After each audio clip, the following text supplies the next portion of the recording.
Presiden Joko Widodo juga tidak mau mengutus staf untuk menunjukkan ijazah aslinya. Sehingga melalui persidangan ini publik justru semakin yakin ijazah Presiden Joko Widodo palsu. Sebab jika memiliki ijazah asli, apa susahnya menunjukkan ijazah tersebut di hadapan rakyat melalui lembaga peradilan.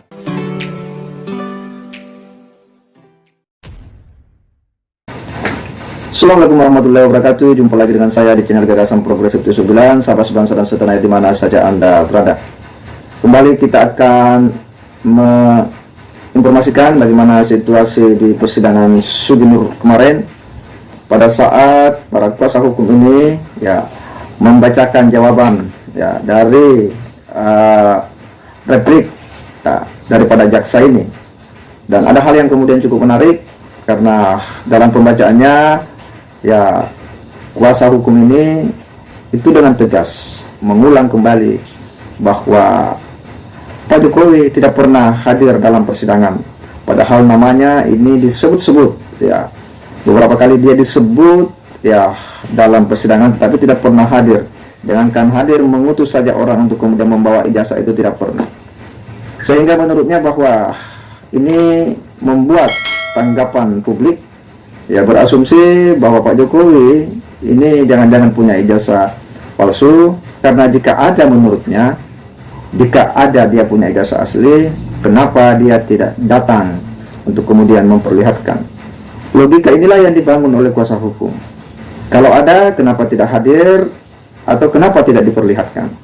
Sehingga ini katanya menimbulkan asumsi di publik terkait dengan ijazah palsu ini. Dan inilah yang disampaikan pada saat dia membacakan Nah, untuk lebih jelasnya kita akan simak bagaimana penyampaian daripada para kuasa hukum ini. Mari kita simak sama-sama. Masalah keaslian ijazah Presiden Joko Widodo sejatinya bukanlah hal kecil. Masalah ini jelas berkaitan dengan keabsahan jabatan seorang kepala negara sekaligus kepala pemerintahan yang memimpin sebuah negara dengan jumlah penduduk di atas 280 juta jiwa.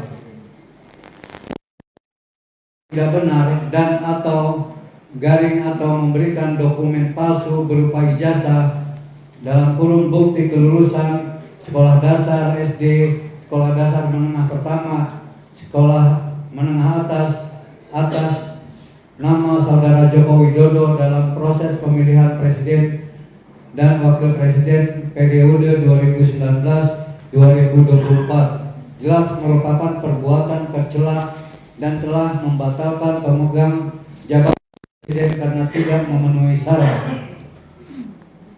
Dalam ketentuan pasal 7A Undang-Undang 1945 disebutkan presiden dan garing atau wakil presiden dapat diberhentikan dalam masa jabatannya oleh Majelis Permusyawaratan Rakyat atas usul Dewan Perwakilan Rakyat, baik apabila terbukti telah melakukan pelanggaran hukum berupa pengkhianatan terhadap negara, korupsi, penyuapan, tindak pidana berat lainnya, atau perbuatan tercela, maupun apabila terbukti tidak lagi memenuhi syarat sebagai presiden dan garing atau wakil presiden.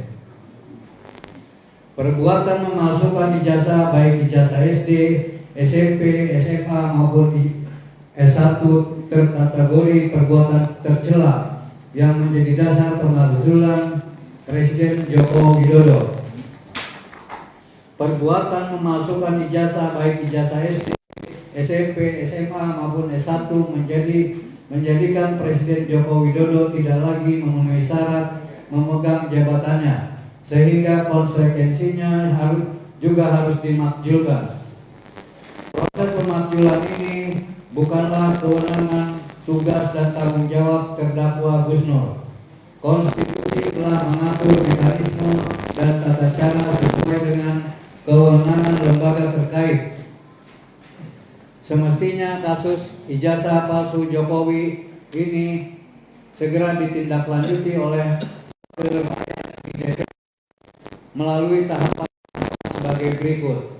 1. Usul pemberhentian Presiden Joko Widodo dapat diajukan oleh DPR kepada MPR hanya dengan terlebih dahulu mengajukan permintaan Mahkamah Konstitusi untuk memeriksa, mengadili, dan memutuskan pendapat DPR bahwa Presiden dan atau garing Wakil Presiden telah melakukan pelanggaran hukum berupa perbuatan tercela karena telah membuat dan garing atau menggunakan ijazah palsu saat kontestasi Pilpres 2019 dan garing atau Presiden Joko Widodo tidak lagi memenuhi syarat sebagai presiden karena berijazah palsu. 2. Mengajukan permintaan DPR kepada MK hanya dapat dilakukan dengan dukungan sekurang-kurangnya 2/3 dari jumlah anggota DPR yang hadir dalam sidang paripurna yang dihadiri oleh sekurang-kurangnya 2/3 dari jumlah anggota DPR. 3. MK wajib memeriksa, mengadili, dan memutuskan dengan seadil-adilnya terhadap pendapat DPR mengenai dugaan pelanggaran oleh Presiden dan garing atau Wakil Presiden tersebut paling lama 90 hari setelah permintaan DPR itu diterima oleh MK. 4. Apabila MK memutuskan bahwa Presiden dan garing atau Wakil Presiden terbukti melakukan pelanggaran hukum, DPR menyelenggarakan sidang paripurna untuk meneruskan usul pemberhentian Presiden dan garing atau Wakil Presiden kepada MPR. MPR wajib menyelenggarakan sidang untuk memutuskan usul DPR tersebut paling lama 30 hari sejak MPR menerima usulan tersebut. 6. Keputusan MPR atas usul pemberhentian Presiden dan garing Wakil Presiden harus diambil dalam rapat paripurna MPR yang dihadiri oleh sekurang-kurangnya 3/4 dari jumlah anggota dan disetujui oleh sekurang-kurangnya 2/3 dari jumlah anggota yang hadir. Setelah Presiden dan garing atau Wakil Presiden diberi kesempatan menyampaikan penjelasan dalam rapat paripurna MPR, sehingga dapat diketahui bahwa pemberhentian Presiden dilakukan oleh MPR, namun dalam prosesnya melibatkan juga peran DPR dan MK. Secara singkat, usul pemberhentian Presiden pertama-tama diajukan oleh DPR, yang kemudian usulan tersebut diputus terlebih dahulu oleh MK. Jika MK memutuskan bahwa terjadi pelanggaran hukum, barulah MPR menyelenggarakan sidang atas usul pemberhentian Presiden tersebut. Namun lembaga wakil rakyat atau DPR yang secara konstitusi mewakili rakyat untuk kepentingan ini malah diam membisu.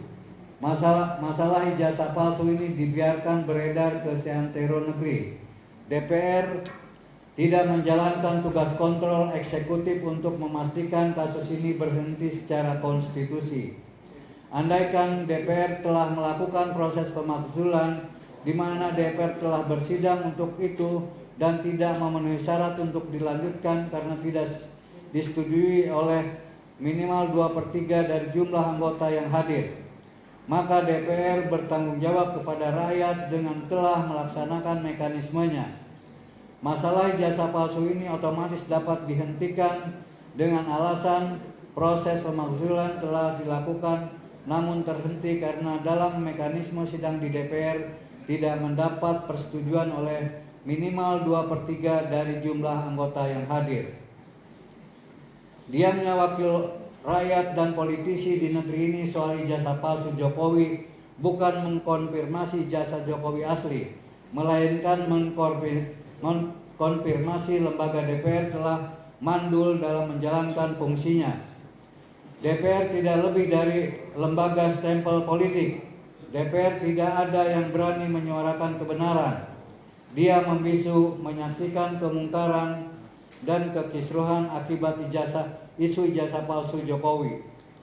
Bukti DPR hanya menjadi alat stempel politik eksekutif, diantaranya melalui sikap politik DPR yang mengesahkan Perpu Cipta Kerja Baru, Undang-Undang Perpu nomor 2 tahun 2002 yang banyak mendapat penentangan dari segenap elemen masyarakat. Masalah ijazah palsu Joko Widodo ini sebenarnya bukan hanya urusan terdakwa Gus Nur, melainkan satu persoalan yang berkaitan dengan kepentingan rakyat, segenap rakyat. Kepentingan legalitas jabatan Presiden Joko Widodo juga kepentingan legasi sejarah yang akan diwariskan untuk generasi selanjutnya. Untuk memastikan sejarah Indonesia bersih dari cerita presiden berijazah palsu, untuk membersihkan nama baik dari reputasi seorang Joko Widodo, Presiden Joko Widodo semestinya datang ke Pengadilan Negeri Surakarta dengan membawa ijazah aslinya. Dalam sebuah persidangan yang terbuka untuk umum dengan kesatria, Presiden Joko Widodo menyampaikan kepada segenap rakyat bahwa dirinya presiden sah, memenuhi syarat dan tidak tercela sambil menunjukkan ijazah aslinya. Sayangnya, Presiden Joko Widodo tidak hadir dan tidak dihadirkan oleh jaksa penuntut umum. Padahal namanya disebut-sebut dalam materi dakwaan. Presiden Joko Widodo juga tidak mau mengutus staf untuk menunjukkan ijazah aslinya. Sehingga melalui persidangan ini publik justru semakin yakin ijazah Presiden Joko Widodo palsu. Sebab jika memiliki ijazah asli, apa susahnya menunjukkan ijazah tersebut di hadapan rakyat melalui lembaga peradilan. Majelis Hakim yang kami muliakan, saudara penuntut umum yang kami hormati, hadirin sekalian yang kami banggakan.